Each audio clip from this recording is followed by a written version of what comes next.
What's going on, guys? Welcome back to the Morning Mayhem. It's your boy Chris coming at you with another episode. Super excited to have you guys with us this week. I know I missed last week's, the normal show, the official show, but I'll talk about that in just a minute. But if this is your first time watching, I want to thank you for being here so much. We've been growing. Our subs are growing. We're getting really, really close to that 1,000 subscriber deal over here on YouTube. Of course, we're on these other platforms as well down here. So, if you're watching on one of those, good on you. Support us there and, give us a follow, a sub or whatever. We appreciate that. But this is a cool little milestone we're hitting there. So if you're watching on YouTube, consider hitting that subscribe button if I earn that sub today. But do want to welcome you guys again. If this is your first time watching, if you're a returning viewer, if you are someone who subbed, I'm just glad you're back here and hope you enjoy what we do here on the channel. Do want to again kind of excuse my absence last week. So had a few shows that we were on. Again, I'll kind of mention all those in just a bit, and I'll have the links in the show notes below so you guys can go check those out if you hadn't already.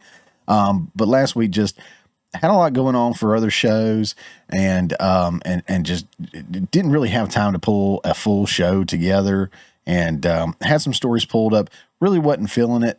And I said, I always kind of have the mindset, like, if I can't do it right, I don't want to do it.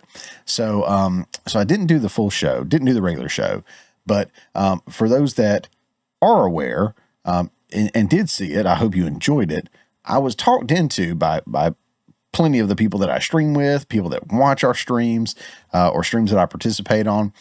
I'm an independent filmmaker, and I was talked into showing some of the films that I've done. So last Friday night, instead of Friday morning, last Friday night, I actually screened my first two short films that I made.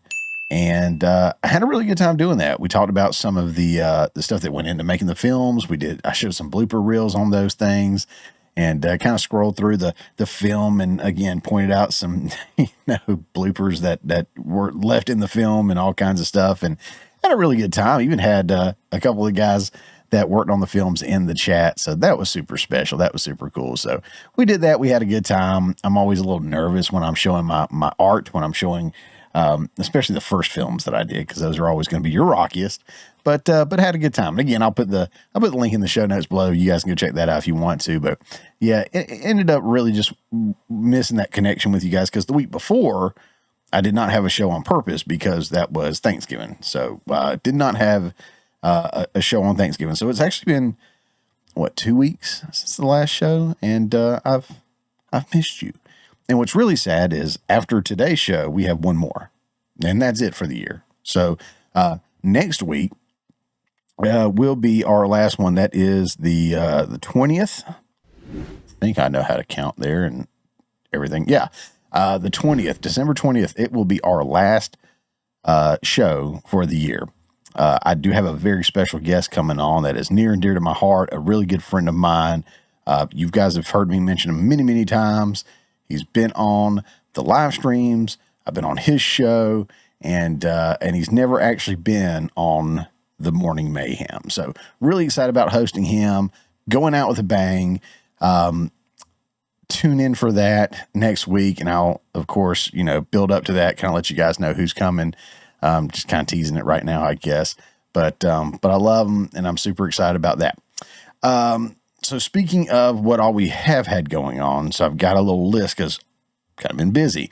So like I said, took the week off of Thanksgiving, but I was a guest on the MSK Show that Sunday night. That was interesting. That was the first time on that show. Also popped up on Handy News over on Handy's live stream, and you guys should probably be pretty familiar with Handy News. If you haven't, number one, I've mentioned Handy News multiple times. Two, I've popped up on like the election night stream over there, and then like an open mic stream that they had before. But this is my first time like on the show, just kind of chit chat and talk and shop, so to speak. And really, really had a great time over there. Handy's News audience, Handy and his wife, they aside from them, the audience themselves have really embraced me. Sean from Third Railify, and come the folks that follow us that have come over, and just an absolutely wonderful crowd. So if you're looking for somebody to follow, these guys are some of the hardest working people out there. The Monday through Friday, they stream every single day. For my time, Eastern time, they stream at noon every single day for like an hour and a half, 2 hours. And then they come back that night and they stream from 8 p.m. to 10 p.m. or so, again, Eastern time. So they stream like twice a day, every single day, Monday through Friday. It's fantastic. So I did have the pleasure of being on with Handy News. That was awesome. Love those folks over there. That was that was the Tuesday night of Thanksgiving week. And then the following week, so last week, we had our fourth and biggest Monday Night Mayhem live, which had Handy on there. So that was pretty cool. So we had Sean from Third Railify. We had Handy from Handy's News. We had our boy Robert Herr, which is kind of the third of our little trifecta that we got, me, Sean, and Robert.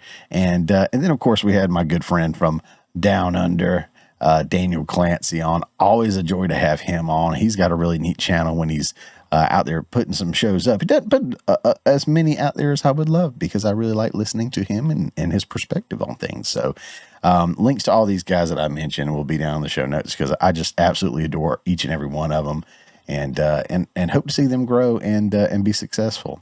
But outside of that, let's see what else we have. So we had the Monday night live stream. Showed up on an episode of the Tea Party OGs. I've mentioned them several times before, and had Philip from the Tea Party OGs on one of my Monday night streams.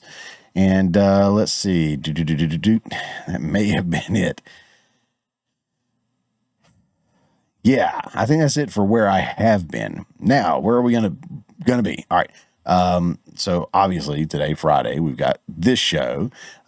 Tomorrow night, as per usual, I will be on Third Railify's Off the Rails, Saturday night Off the Rails.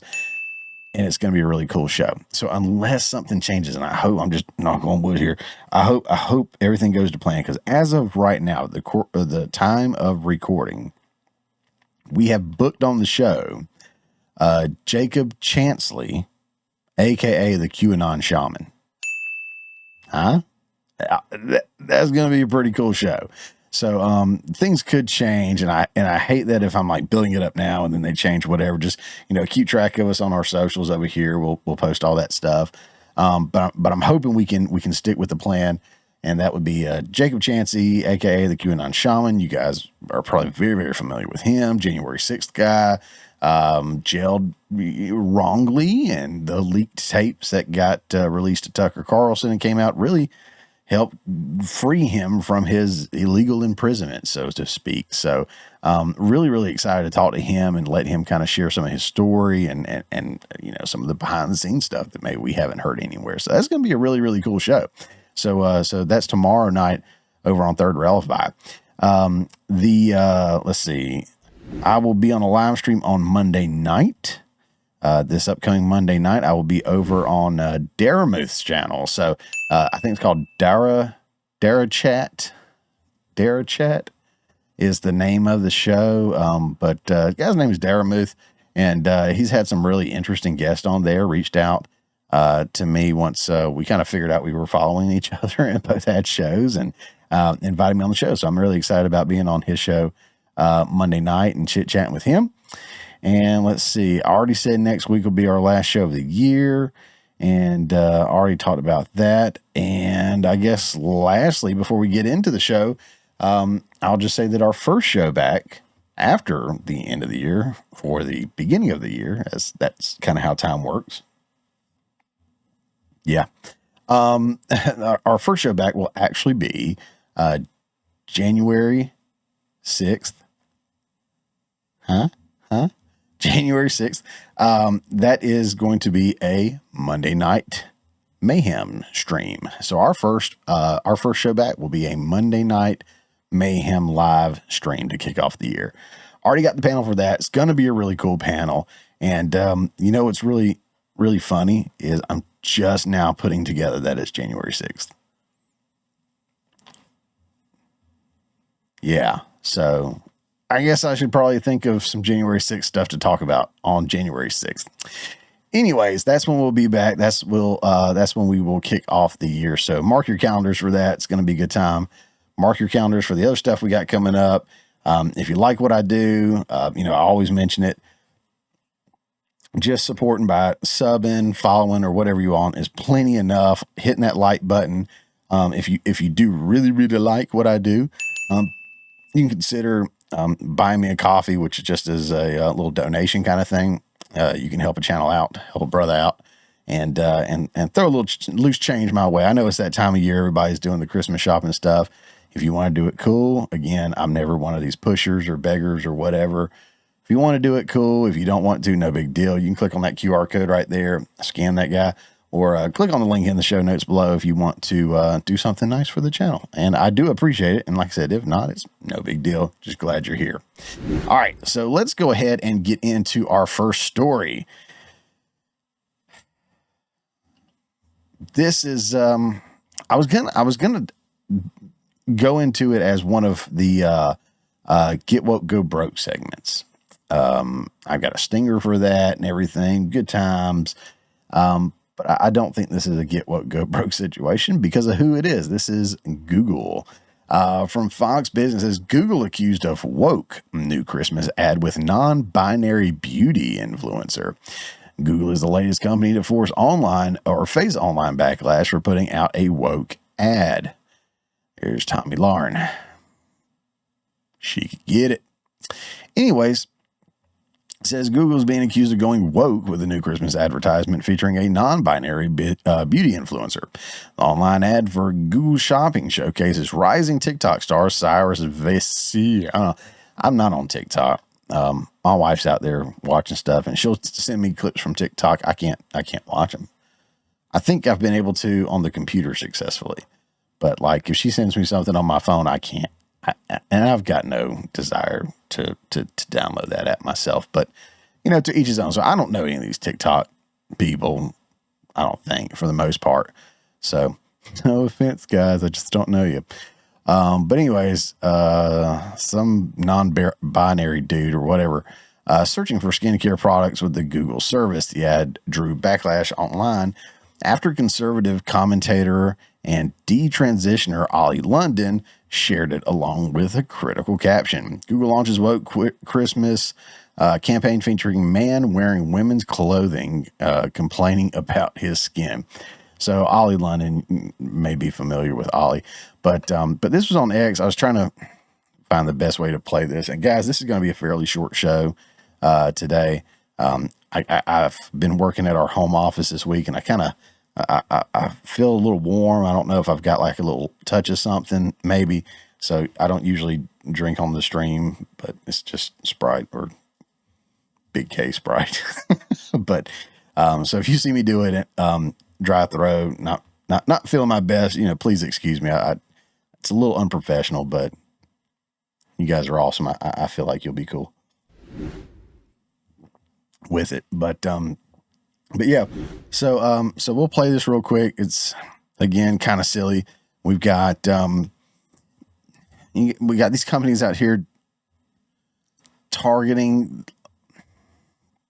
I don't know what, less than 1% of the population, but then there's a pretty decent portion of the population that are the sympathizers, right? That are the empathizers, that are the inhibitors, that are the, whatever you want to call it, that are out here pushing this stuff and being supportive of this stuff. So it's not the larger base, but again, it is Google. I don't know if Google is going to feel any kind of hurt from this because they are everywhere. But let's watch this ad real quick. So dry.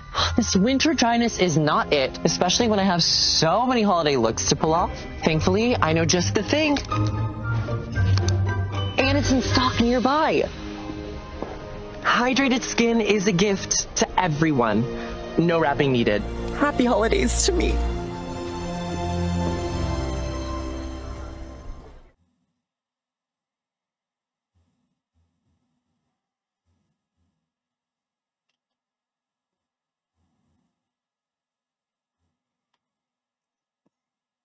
No. So again, I think Google can get away with it because again, Google's not going to hurt this. I mean, Google's got what their, the phones, the Androids, right? You got the Google Android operating system. You got Google Chrome. You got Google search engine. You've got anything and everything through the Play Store. Google's not going to feel any kind of backlash from this from like a financial standpoint, like Bud Light did, in my humble yet accurate opinion. But I'm over it. It'd be one thing if when people say they want to see representation, that's not true. They want to see over representation. They want to see 50-50 like men, women on screen. And I think according to, the census, it's about 50-50 probably in this country. They want to see about 50-50 black and white. It's not 50-50 in this country. And they only want to see that, by the way, in a majority white film or a white ad or a white whatever, where you're going to do that. You got to add more color to it, so to speak, black or brown or, something like that. But if it's the opposite, if it's a more heavily black or brown film, they're okay with not having that quota met. It's only, to limit other people. In this case here, the overrepresentation of the LGBTQIAWUBZ, whatever it is something else. It's like they make up less than 1%. These the T's and the non-binaries and the whatever they are. And I hate to say this, and my heart goes out to them, but the mentally confused, the lost, they need somebody out there showing some love and actually help them get the help that they need. And that's not makeup or clothing or a reassignment surgery. It's mental health. I mean, this is a mental health crisis that we're seeing here. But I mean, these people make up less than 1% of the population, yet they're in every ad, they're in every movie, every show, on every billboard. They're a spokesperson for everything. Their star rises to the top, to the point where a lot of people think it's a grift. In fact, in this article here, you had Dylan in there, right? And a lot of people were even saying at one point they think Dylan may have been just, grifting off of this to get stardom, and who knows, maybe he was, but whatever. I mean, we saw what had happened to Bud Light. They, with just having Dylan involved. I mean, Bud Light took a huge hit. Target, when they were pushing the tuck swimsuits and everything, took a huge hit. But again, this is Google, so I don't think they're going to see anything really impact them heavily. But I just bring it up because, again, it's another one of these large corporations just pushing that insanity on us. And we as a population, I think, have very loud and clearly spoken up and said that we're tired of it. We don't care for it. We don't want anything to do with it. And I'm looking forward to the day that these companies and studios and films and storytellers and ad folks or whoever, they get the message. And let's just go back to making, good ads, good products. Let's quit all this virtue signaling crap. This social engineering is what they're trying to do. It's just, eventually a company like Google's not going to be safe. People are going to get so pissed off with them that Google will actually start to hurt, and people will start going elsewhere. So anyways, just wanted to pull that one out and make you aware of that if you hadn't already seen it, because, I had to see it. You got to see it. So let me know what you think in the comment section below. Do you think, one, are most people tired of this, including you? Are you tired of all of this? Do you think we are, as a people, are tired of it? And do you think they're going to get any kind of backlash for this as far as anything meaningful? I mean, people may bitch and moan. They may make little videos. But is Google going to feel any kind of pain or any kind of kick, in the teeth for this or whatever? I don't know. Let me know your thoughts in the comment section below. I have a sneaky suspicion nothing is really going to come of this. All right. Moving on to our next story, we're going to go over to the Gateway Pundit. This is one that's a little bit more close to home because this deals with Fanni Willis hiding records of communications with January 6th committee after court finds her in default. Well, let me go ahead and come back here real quick. Again, I'm going to try to keep this to be a fairly short show. And so I don't want to go into too much depth. And I don't want to say too much because then I'll go down a rabbit hole. But just understand this. The party that's upset that Trump won, that's saying that democracy is dead, democracy is dying, so many bad things are going to happen. It's the same party that kicked out their presidential nominee, would not allow a primary to happen to begin with, then kicked him out, then replaced him with somebody who was the lowest polling or rated, VP and even candidate at one point in time. Just terrible. Nobody liked her. They pushed her. And they're the ones bitching and moaning about democracy. They are in favor of stricter and stronger gun laws. But for some reason they're okay with Hunter Biden being pardoned of breaking federal gun law and lying on his firearm application. That's okay though, because it's Joe Biden's son and it's his only son that's still living and Trump could go after him stuff, even though he pled guilty. It's okay. So, maybe a little bit of hypocrisy there. They say that the 2020 election, they questioned the 2016 election, to be clear. Most of them questioned the 2016 results and felt like Hillary Clinton won. Even Hillary Clinton said that Trump was an illegitimate president. And the witch hunts that, went on during his entire presidency after him. But in 2020, they say the freest and fairest election of all time. But there's so much evidence out there that would make one question it, from putting up the boards blocking the windows to the spikes. You guys know what I'm talking about, to the spikes in the overnight ballot counts, to so many other things. But they say you can't question that one. But yet here in 2024, there was a lot of questioning some stuff from their side, just like there was 2016, to be fair. So, the Democrat Party wouldn't be anything if they weren't hypocrites, so that, again, that kind of takes us back to our story right here. They say January 6th was the worst thing ever, even though there was the Summer of Love that they actually supported politically and even financially at some times.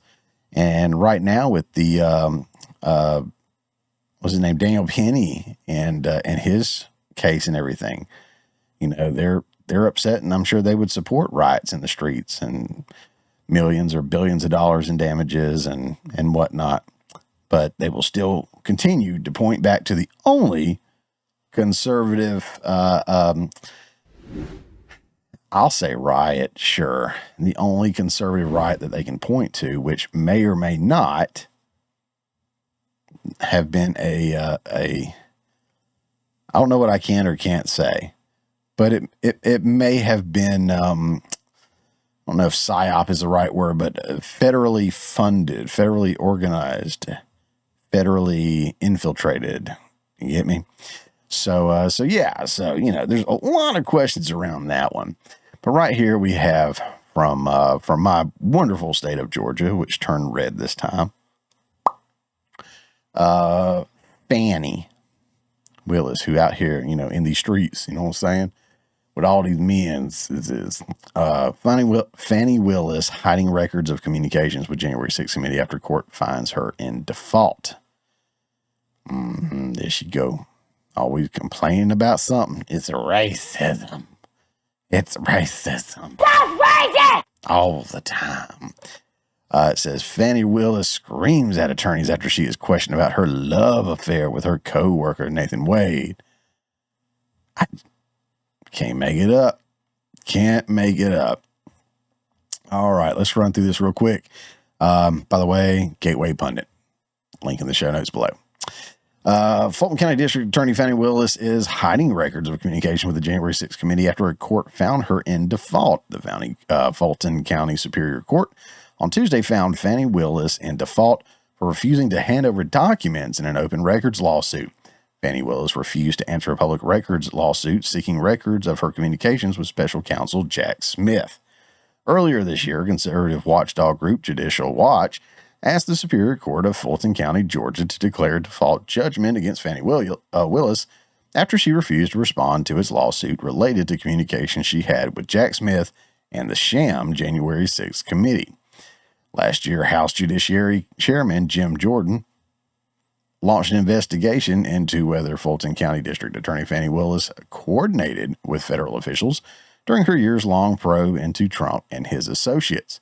Chairman Jordan, in his letter to Fanni Willis, requested, I keep wanting to say Wilson for some reason. Fanni Willis requested all documents and communications between or among the Fulton County District Attorney's Office and DOJ and its components, including but not limited to the Office of Special Counsel Jack Smith, referring or relating to your office's investigation of President Donald Trump or any other 18 individuals against whom charges were brought in the indictment. In referring to Jim Jordan's letter to Fanni Willis, Judicial Watch filed a Georgia Open Records Act request seeking records of her communications with Jack Smith. According to the Judicial Watch, the court ordered Willis to conduct a diligent search of her records for responsive materials within 5 business days and of the entry of this order. Within that same 5-day period, defendant is ordered to provide, ordered is in all caps, by the way, ordered to provide plaintiff with copies of all responsive records that are not legally exempted or accepted from disclosure, emphasis in original.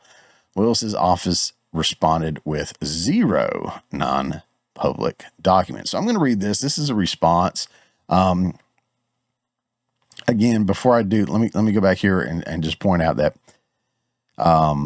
Willis's team, court ordered Willis to conduct a diligent search of her records for responsive materials. So she was asked for specific communications, right? Between her and January 6th committee or, what's his name? Jack Smith, any of this stuff, right? And they said, okay, you need to go through your records, find them and turn them in. So it's kind of an internal investigation thing. Like you look into you and find the records, which leads to the response. Members of the district attorney's staff, having conducted a search as directed by the court, the office provides the following response to plaintiff's requests. Regarding all documents and communications sent to, received from, or relating to special counsel Jack Smith or any employees in his office, a diligent search indicates that no such documents or communications exist. All right, so they're saying that no documents exist, no communications exist. If that's true, good for them. If that is wrong, I am pretty sure that opens them up for some serious charges. Serious charges. Let's continue because there was a kind of a two-parter here. It says, regarding all documents and communications sent to or received from the United States House January 6th Committee, right? So you had the January 6th Committee communications and you had the Jack Smith communications. So this is now to the January 6th Committee. This is where it gets a little interesting. The United States House January 6th Committee or any of its employees, a diligent search indicates that any such documents and communications are legally exempted or accepted from disclosure under yada, yada, yada, subsection, this and that, blah, blah.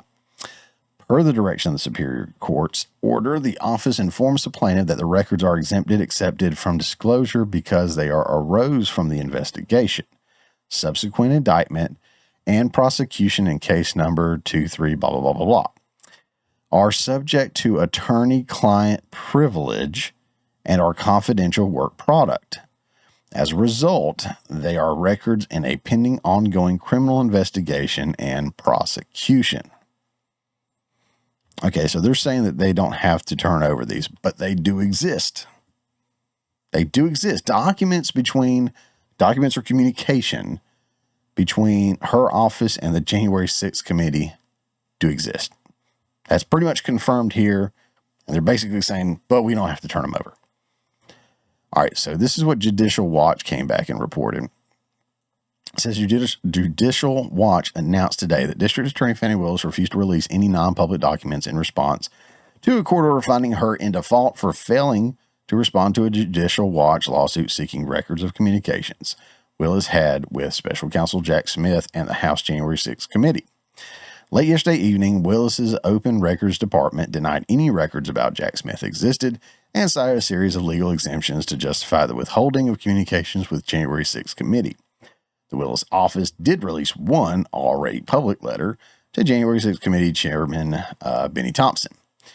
The March 2024 lawsuit was filed in the Superior Court of Fulton County, Georgia, after Willis and the county denied having any records responsive to an August 2023 Georgia Open Records Act request for communications with the Special Counsel's office and or January 6th committee.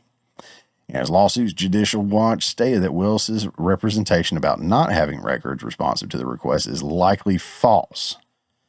So they're saying that the statement about not having any records with Jack Smith is likely false. Again, if that can be proven, buddy, that's a whole can of worms right there. It's going to open up for Fanni and her people. It's going to be huge. Judicial Watch referred to a December 5th, 2023 letter from House Judiciary Committee Chairman Jim Jordan to Willis that cites a December 2021 letter from Willis to then House January 6th Committee Chairman Benny Thompson. In that letter, Willis requested assistance from the committee and offered to travel to D.C. Judicial Watch and a state court forced Fanni Willis to confirm additional documents exist about her collusion with the partisan Pelosi January 6th committee to get Trump. Judicial Watch President Tom Fitton said, but Willis, citing legal exemptions for a prosecution that's essentially dead in the water, now wants to hide records from the American public. Judicial Watch plans to push back in court against this disingenuous secrecy. So again, they're saying that she's lying, that it's false, that there are documents. I hope there are, and I hope she is taken to the cleaners, not in the mobster gangster way, taken to the cleaners. That's dirty. That's dirty. I would never say that. Never say that on camera. But I hope she faces proper legal action if she's lying. I hope that all these Democrats face proper legal action for anything that they've done wrong. Because Lord knows they've held Trump's feet to the fire. If he looked at somebody the wrong way, if he J-crossed, jaywalked one time, I mean, just anything. If he spit on the sidewalk on a Sunday in one of those towns that, that's one of those weird, things that are, against the law. You can't wear red shoes on a Sunday or something. Or I think in Macon, where I'm from, Macon, Georgia, it's something like you can't carry an ice cream cone in your back pocket. Which is probably why Biden doesn't hang out in Macon that much. But yeah, I hope they go after them like they went after Trump. I kind of feel like they won't. Again, I was saying earlier that I was on the Party OGs show, and I was talking about how I like Trey Gowdy. Trey Gowdy really went after people. He dug into them, really went after them. But as I think it was Philip pointed out, nothing really happened to these people. It's all for clickbait. It's all for the eyes, the clicks, the hits, the talking points, the whatever. But very, very, very seldom does anything ever come of stuff going to Congress like this and people going to trial. So who knows? Maybe we'll see something. Maybe we won't. But again, as a Georgia boy, I would love to see her go down in flames. Let me know what you guys think down in the show notes below or in the comments below, because you can't get to the show notes with the comments. All right. Next story. Let's talk about this. This is interesting for a couple of reasons.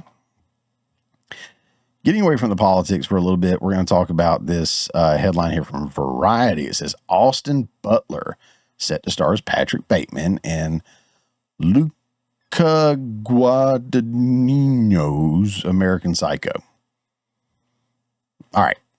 So let me start with my personal take on this. As one, a big fan of American Psycho, to the point that it scares my wife that I love that movie so much. I've watched it so many times.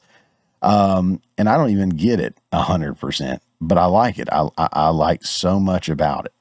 And I thought Christian Bale did great. Reese Witherspoon. I mean, everybody. And then the tale is just twisted. And the era in which it takes place, fantastic. I mean, it's a cult classic, but I am one of those in that cult classic following, I guess. And I really, really like it.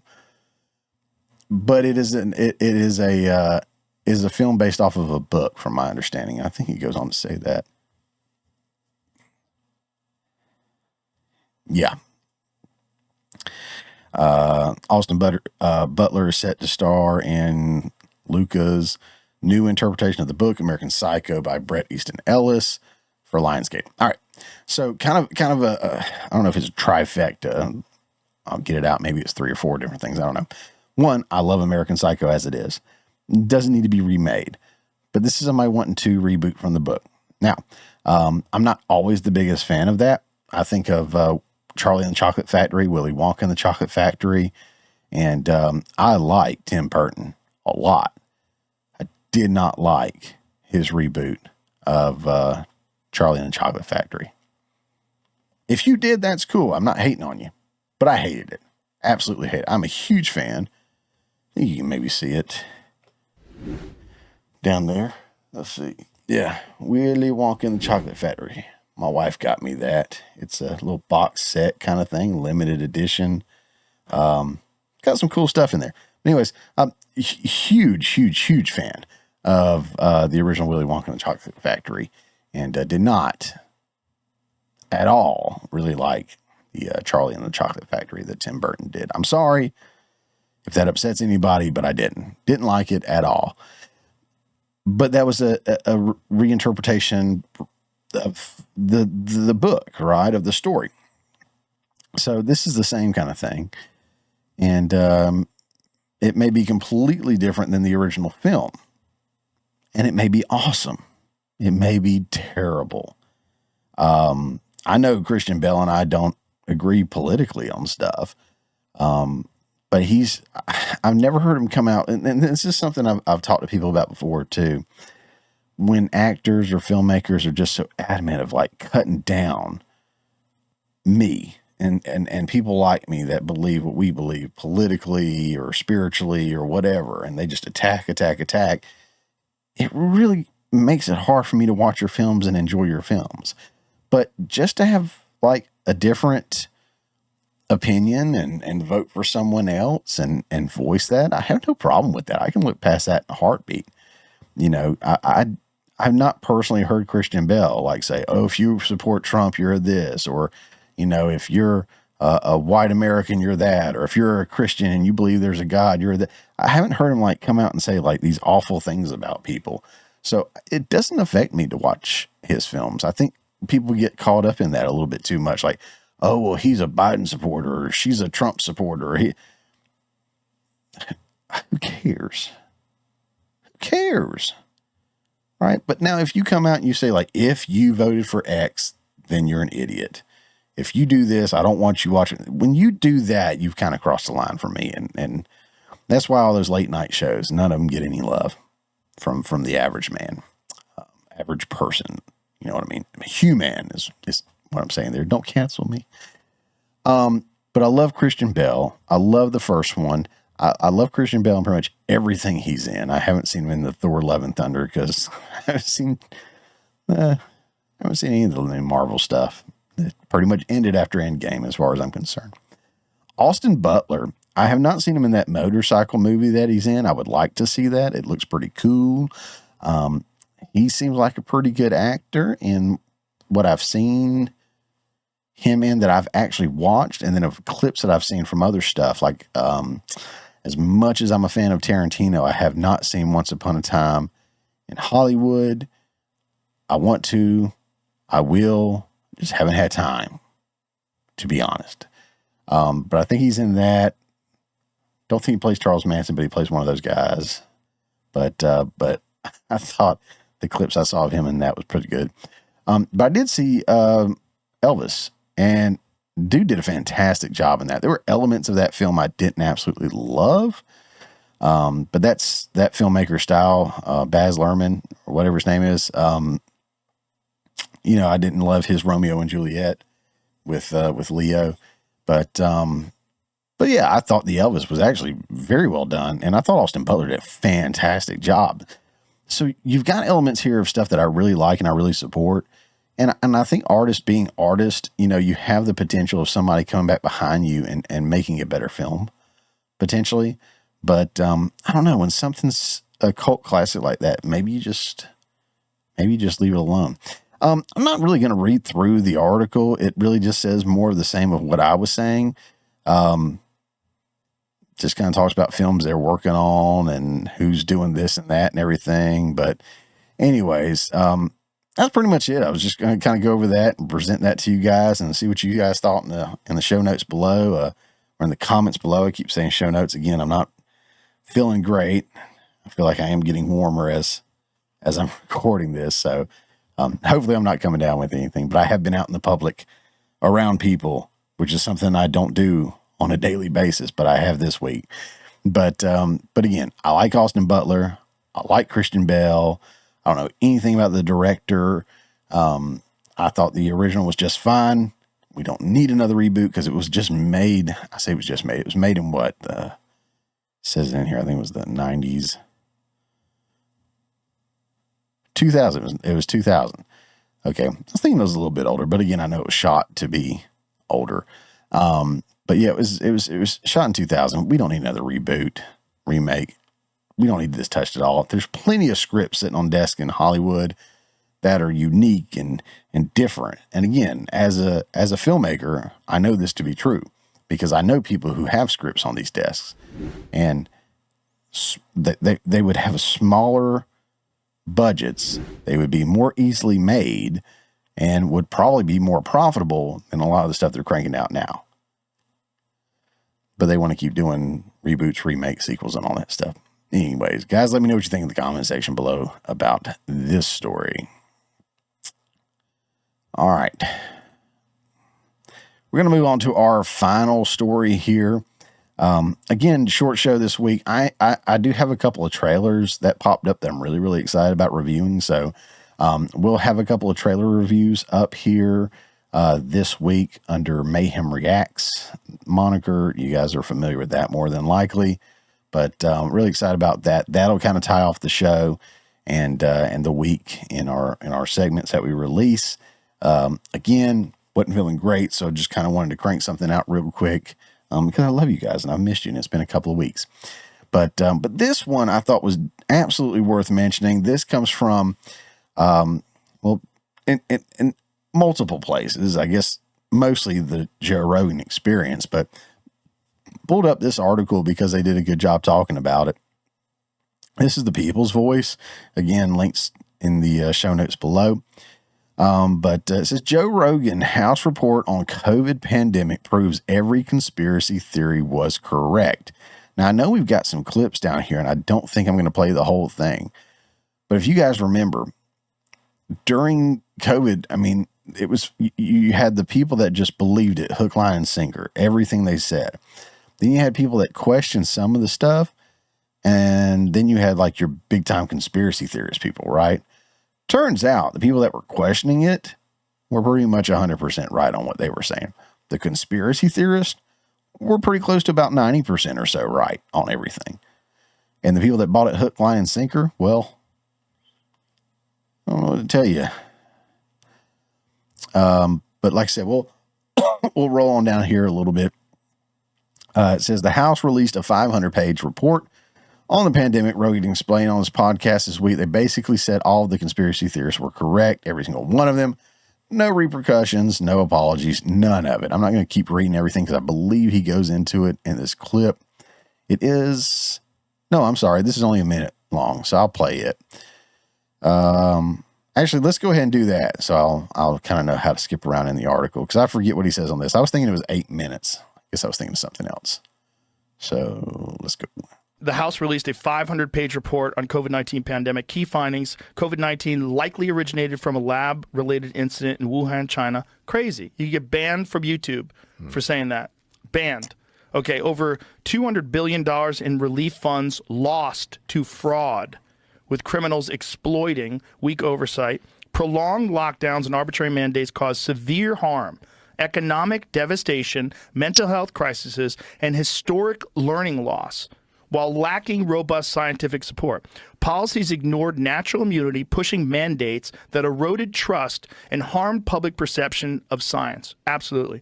WHO and CDC compromised by political interference, offering inconsistent, unscientific guidance that fueled public distrust. And the key players included federal agencies, and Cuomo's administration actively obstructed oversight efforts and hid critical evidence. Christ. Select subcommittee on coronavirus pandemic basically said all the conspiracy theorists were correct. Every single one of them. No repercussions, no retractions, no apology from Rachel Maddow. None of it. So here's what's really interesting. You guys are going to find out in real time. Okay. So I record my shows and I put them up on Rumble, Odyssey, and YouTube. I have a feeling this full show will be up on Rumble and Odyssey just fine. I'm a little concerned about this segment that I just played here, that clip being on YouTube. If I have to take that off or if I get a strike or something like that. But to his point is, and I'm going to get into this in a minute a little bit more, but everything that they said was real, was legit, was right, that the conspiracy theorists were right on. Got you banned from YouTube, or X back in the day, Twitter. Got you taken off social media, got you banned. People lost jobs because they were fighting things back. You saw nurses saying this isn't right, and they lost their jobs. A lot of, it's wild, right? I don't think there's anything else incredibly shocking in this article. I really wanted to just kind of read that. And most of the article, of course, is his quotes. But I pulled it up. I'm going to pull it up. It says, the report raises profound questions about accountability and transparency, urging society to confront the systems that allow misinformation peddled by the global elite to be taken at face value by the mainstream masses. The consequences of these actions erode public trust, widespread societal divisions, and untold harm to individuals and communities demand a reckoning as damning evidence continues to surface. The importance of holding leaders, institutions, and media outlets accountable grows ever clearer. So,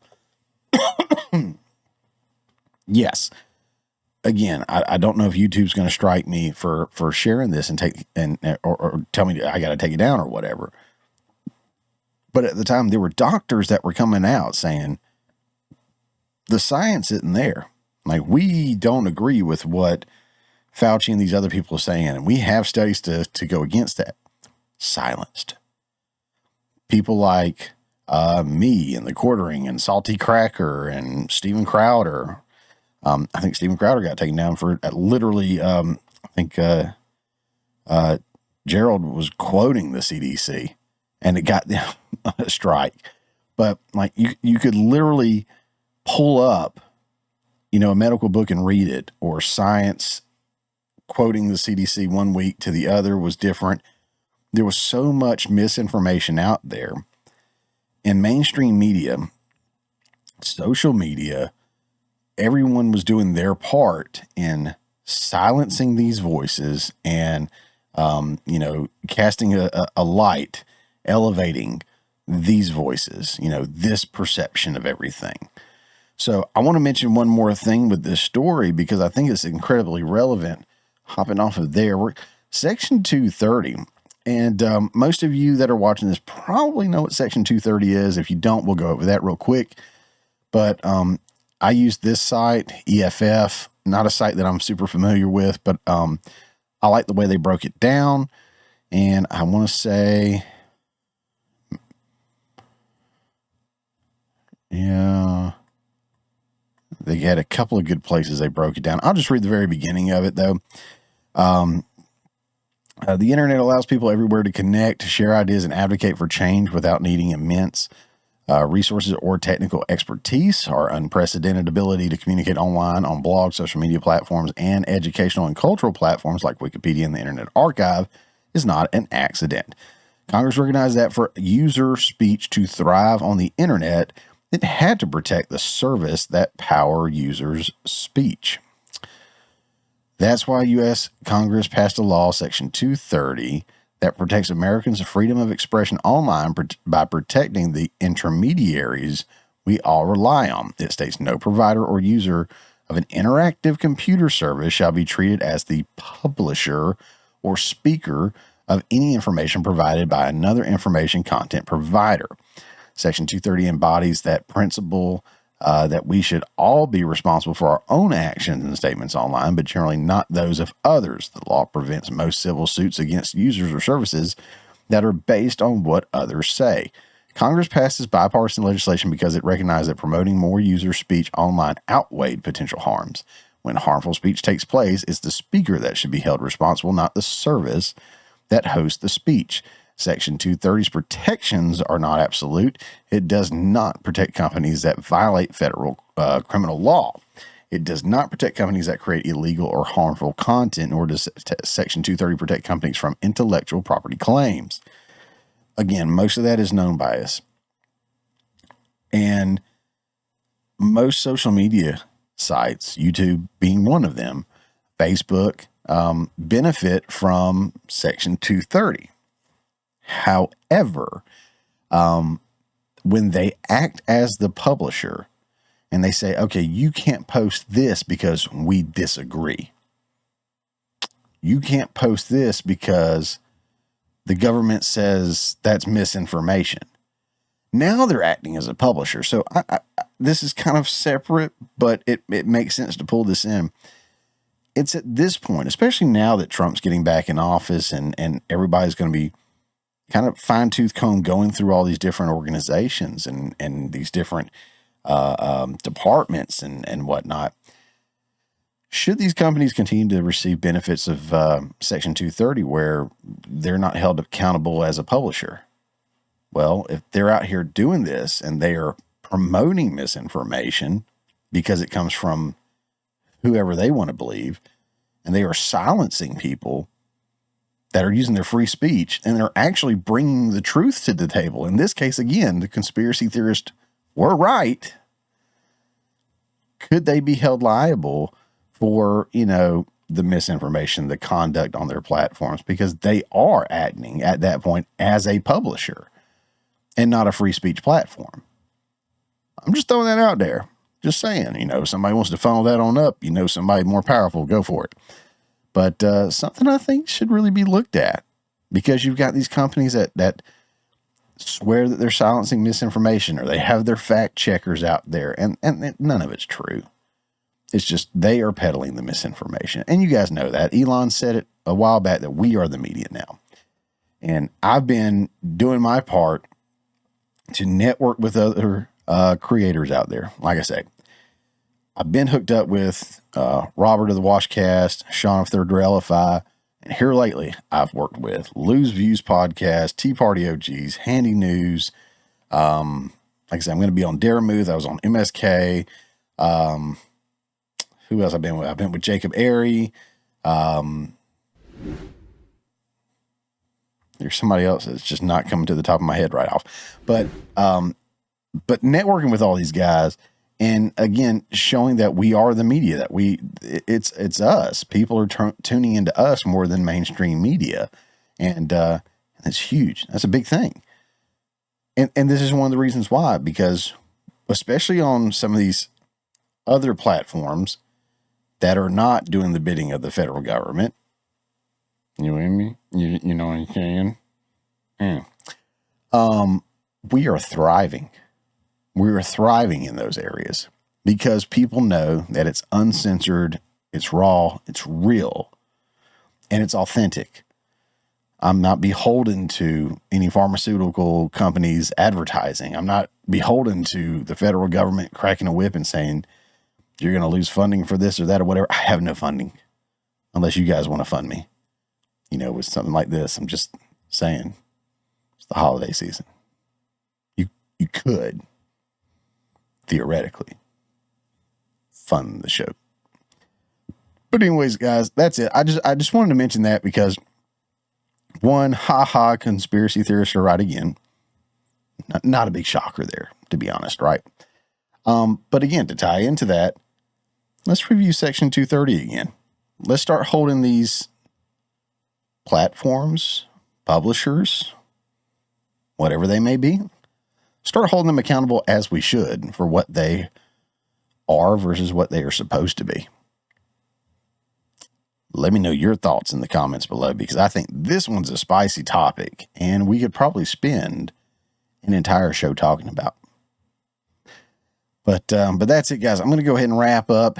Again, I am sorry if it is too short of a show, but again, I'm kind of feeling a little under the weather a little bit, having a little sip to clear the throat from time to time. I do apologize because I do think it's fairly unprofessional for me to do that. It's not something I tend to do, but at least not on my normal shows. But guys, closing out again, I did just kind of want to remind you guys of some things we got coming up. So next Friday morning show will be the last one of the year. I've got a very special guest coming on. You won't want to miss that one. Between now and then, I'll be on Daramouthe's channel next Monday night. Again, a link to his channel will be in the show notes below. And this Saturday night, tomorrow night, over on Third Railify's Off the Rails, over on Rumble. Can't remember if he streams to X or not. He may have given that up. Anyways, but Third Railify's Off the Rails, link pretty much lives in the show notes below. So over there, we have Jacob Chansley coming. Unless something changes. Jacob Chansley, the QAnon shaman, will be joining us. And you definitely won't want to miss that one. It is going to be one heck of a show. It's going to be an awesome, awesome show. So really excited to talk to him, see what he has to say. That's going to be one that you don't want to miss for sure. And then, of course, January 6th of this coming year, it will be our first show back. Because like I said, next Friday will be our official last show of the year. Our first one back will actually be on January 6th, which is kind of cool. So it will be a Monday Night Live Mayhem, or Monday Night Mayhem Live is the proper format of that. Monday Night Mayhem Live, and I do have an awesome panel put together for that one. And yeah, we'll have a great stream. Our last one was by far our biggest one yet. I'm excited about the direction that we're moving in. I may look at doing some more live streams over the course of this next year. We'll see. You guys have a voice in that. Let me know what you think, and definitely consider subscribing if you are on YouTube. We are getting very close to 1,000 subs. Again, I didn't think that we'd hit it by the end of the year, but February is 1 year of doing the show, and I don't know, it'd be kind of cool to get there if we can. So if you know somebody that might like the show, consider sharing with them and let them know to help a brother out. But guys, that's it. I appreciate you tuning in with me as always. Again, sorry if I was a little under the weather and didn't give you my absolute best, but I do appreciate you being here. And if I did earn your sub, consider hitting that button. I do appreciate you for that. And if not, no big deal. Just glad you're here. Glad you're watching. Don't forget to like, share, subscribe, all that good fun stuff. Follow, depending on what platform you're on. And, tell somebody, help a brother out, do your thing. And, folks, as always, we'll see you next week for our very last show of 2024. See y'all later. I got a belt on that's holding up my pants, and my pants have belt loops that hold up my belt. I don't know what's really happening down there. Who is the real hero? I like rice. Rice is great when you're hungry and you want 2,000 of something.